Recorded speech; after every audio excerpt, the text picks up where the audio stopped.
Okay, so I want to talk about the subject of content moderation on social media because I think it's a fascinating subject that comes up again and again.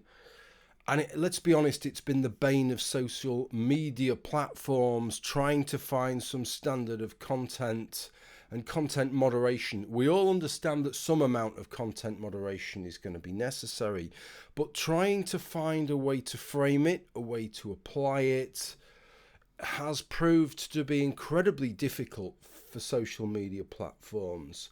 And it leaves a lot of people puzzled, I think. It doesn't leave me puzzled because I think it's quite clear why it is so difficult.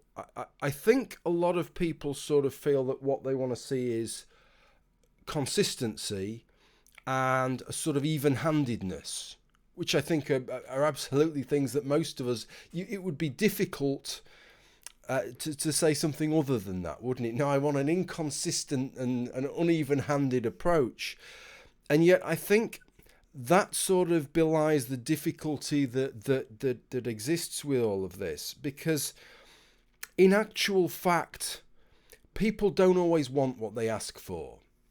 And in this case, one of the factors is that I think right from the start, people don't necessarily, even-handedness isn't what everybody wants, or actually people don't find that acceptable when they find it, because there's always some reason why, in this particular case, the two sides aren't equal, so applying it equally doesn't work.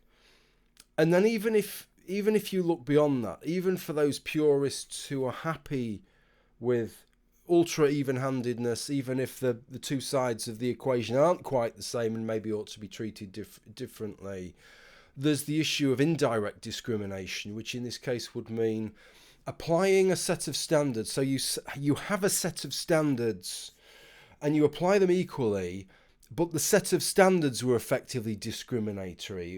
It's a sort of equivalent of saying, well, yeah, anybody over 5'8" can apply for this job, when height is an irrelevance to the job, right? Now you could, that is a classic example. That would be a classic example of indirect discrimination against female applicants, because female applicants are much more likely not to make that height requirement when it was an irrelevance for the job.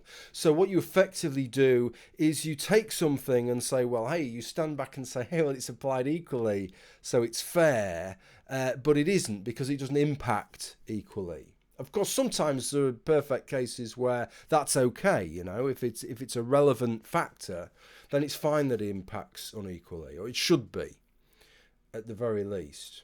So this is one of the first things to consider, and you can consider this on social media when you hear these conversations taking place. Is one, are the rules being applied evenly? But two, what is the framework within which we assess the rules to begin with? And if you assess the rules from a certain perspective, then you can end up with a sort of uneven set of rules. So that's kind of difficult, that. And I don't really know what the obvious answer is, because let's say you have something.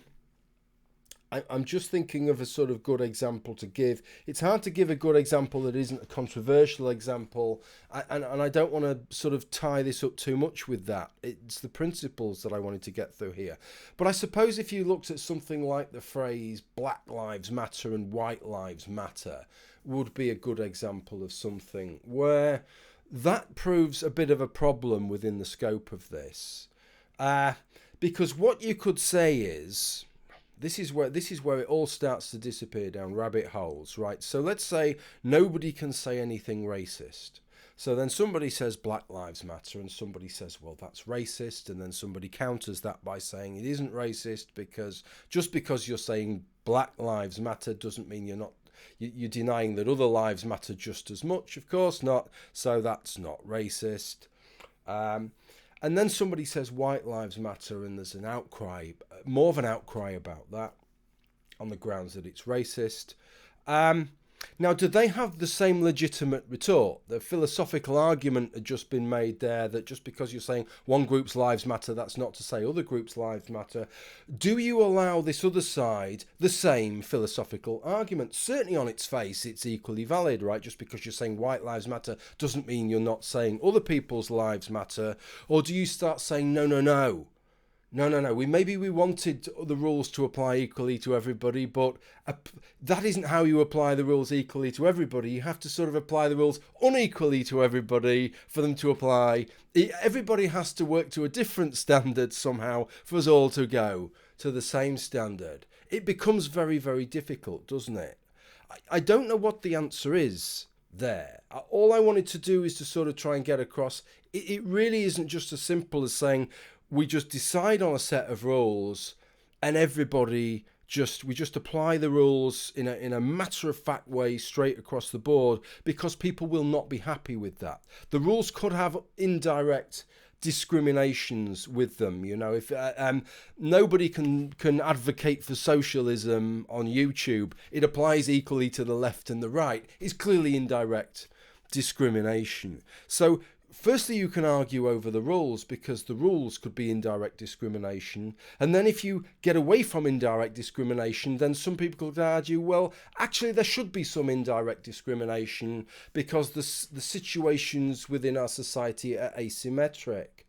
The only thing that I can offer up is that, in my view, the lighter the hand you can get away with, right, the less you get involved, the less you censor, the less of these problems you have. So if you take a very, very hands-on approach, I mean, for my money, if I see somebody write White Lives Matter and I look at the context and it appears to be in a particularly mean-spirited context from somebody who I suspect is almost certainly racist, has it really caused any real damage to anybody?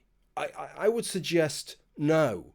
And so I'd be inclined to say with those things, it's not that I'm condoning them, but the more you try and clamp down on things, the tighter you try and be, the more you just tie yourself up in knots and contradictions and end up not being consistent with the way that you apply things.